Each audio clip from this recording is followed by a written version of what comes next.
Man, god damn it, hummus is so good. Huh? Oh, hi guys. Welcome to Lee Reacts. Hope everyone's having a good day. Bang. I know I am. We are back with a new band. That doesn't happen much around here. We're going to be doing the band called Gun. Hopefully that doesn't get this video demonetized. Race with the Devil, courtesy of our patron, Tommy D. As always, Tommy, you rock, my friend. Thank you so much for this pick. I have never heard of these guys before. I was actually supposed to do a live video for them, but it is blocked in my country. I think it was like live in 1969 or something like that, so I had to grab the audio track, which it's a shame because it looked like that live video was pretty cool, but it is what it is.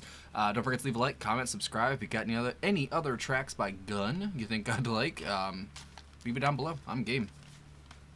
Check out our Patreon and PayPal if you want to help support the channel. Completely crowd-funded, as they say. Community source. There's all kinds of words I could use, but it's all on you guys. Appreciate it. All right, Race with the Devil. Gun. 3, 2, 1, go.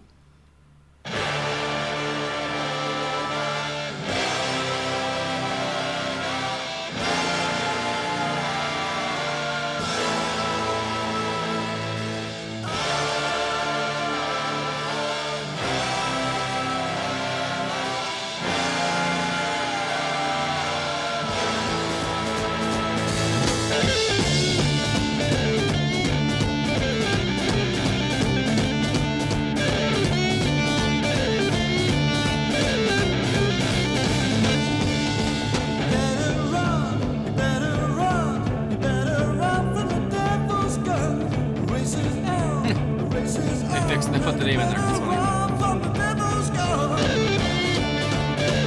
Damn.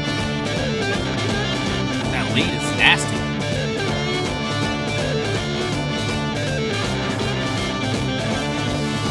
Strange things happen if you stay. The devil will catch you anyway.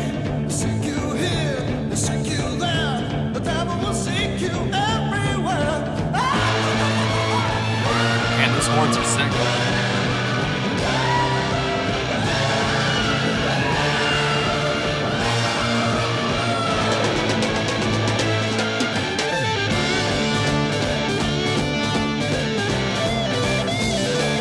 Sick. This is late 60s. When he finds you, you should find out. The devil's fight just won't go out. He burns you up from head to toe. The devil's grip just won't let go.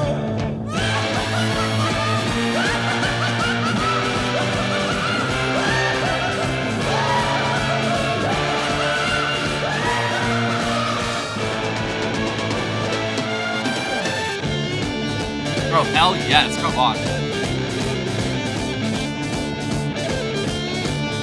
That riff is sick.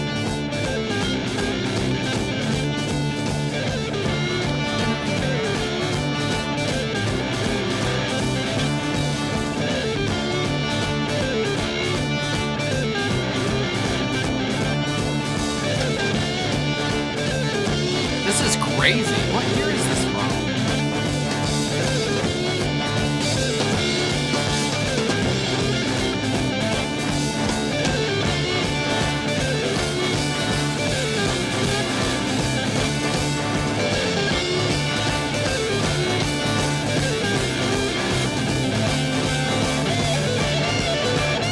Holy shit. Whoa.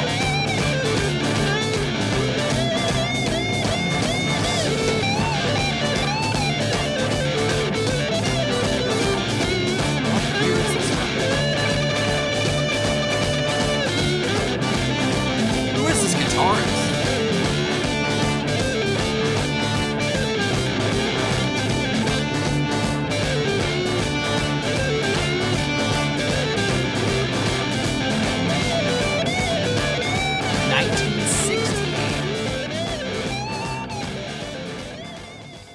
The band is called The Gun, apparently, not just Gun.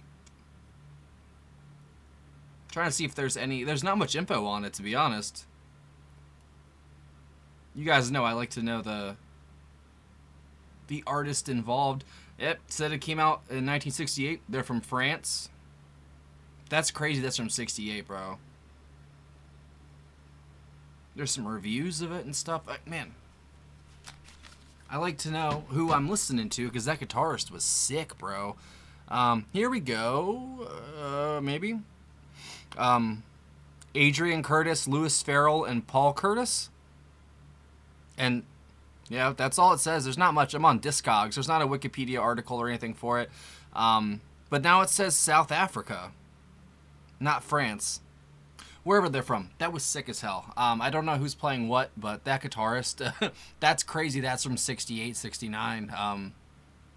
There's not, I mean, there was like Hendrix, obviously, and like Iron Butterfly, Sabbath, and stuff like that, but that was very, it sounded like another Race with the Devil song a little bit, which is I think the Al Di Meola one that I did like a long time ago. That lead is just, that's gnarly. That was definitely the best part of the song, other than like the horn accents. It really did give it like I don't want to say like a devil vibe. The laughing and stuff definitely gave it the devil vibe. But I would definitely say that the combination of the horns, the lead guitar, and the drums just pounding in the background, just excellent. Vocals are pretty good. Bass is there when you could kind of hear it. I was more focused on the guitar because I was like kind of gobsmacked, to be honest. That's from 68, you know?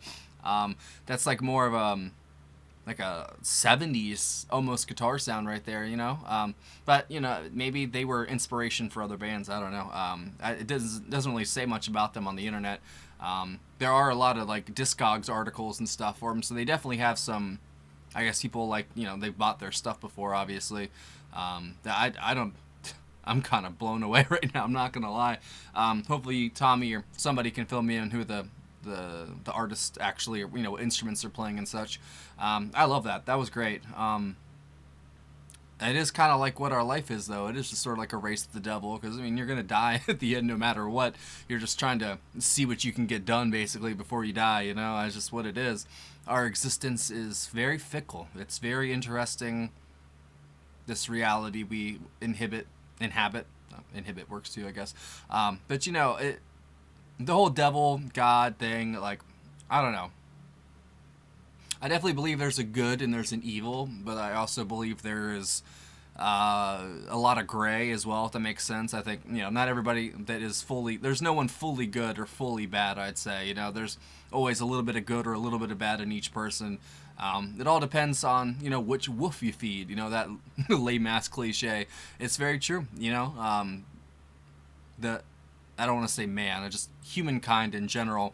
We have a good side, we have a bad side, but it's all about what you choose to do with it, you know? Even if you're bad, you can still do good stuff, and you could be good and still do bad stuff, you know what I mean? Like, the duality is very interesting, you know? And that we live in a dualistic world, basically, you know? Yin and yang, black, white, 0 and 1, it's all, you know, two things, basically. And the devil happens to be on the other side of good, God, you know what I mean? I guess in Christian theology, there's also many other, you know, polytheistic religions that have different interpretations of things. Even back in the day, you know, Greek mythology, Hades wasn't bad. He was just the god of the underworld, you know what I mean? And more than likely, you know, I forgot if that's from Gladiator or not, whatever quote that is, you know, death smiles at us all, you know, like, you gotta smile back, whatever, basically, whatever, blah, blah, blah. That's kind of what that is, you know? I don't know. You know, they paint, you have to have an enemy or an antagonist in our story, you know what I mean?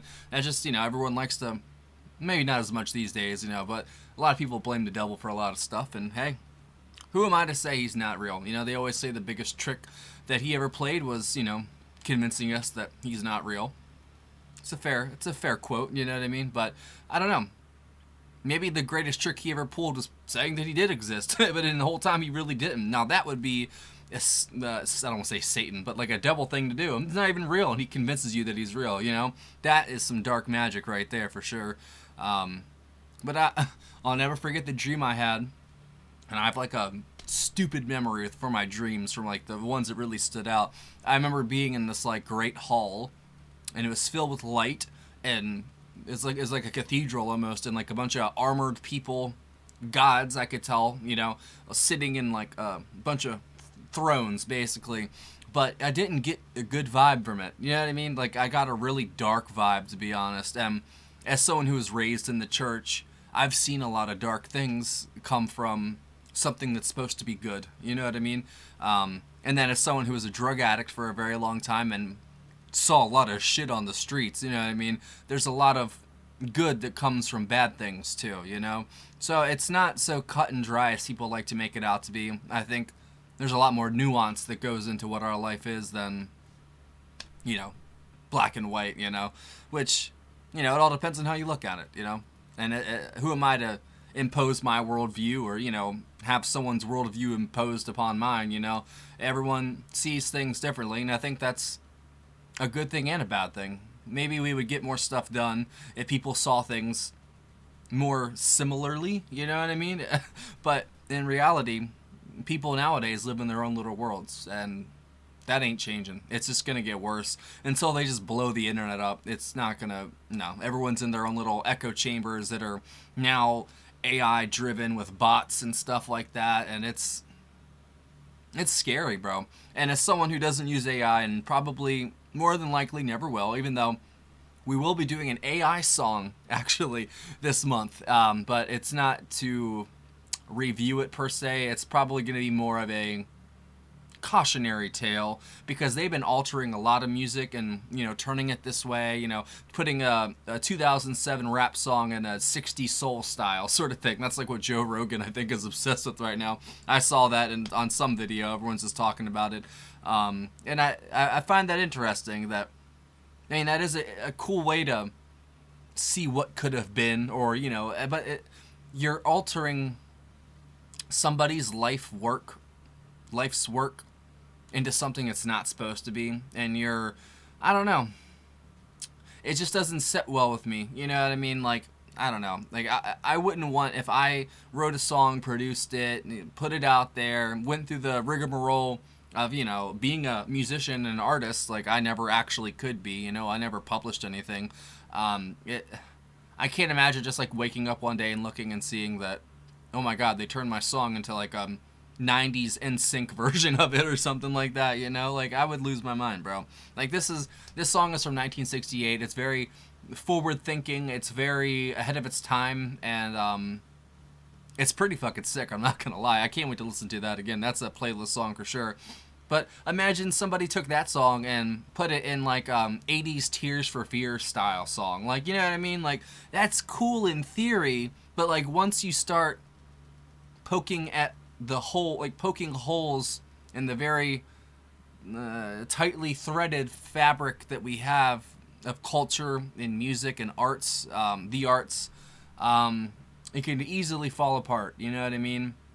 And we're just going to end up with completely wholly unoriginal things for the rest of our lives. We're never going to actually taste something new again, you know? Like, it's always going to be something old and just rehashed and put into a new blender, and it sounds different, you know what I mean? Like, that, hopefully that's not our future. Hopefully the generation that, you know, came before me or after me and stuff like that, like, they'll actually write some real music, and hopefully like I did, and go down the rabbit hole of the 60s and the 70s, because that's the perfect, I don't know, that's the perfect encapsulation of what art should be, which is art for art's sake, music for music's sake.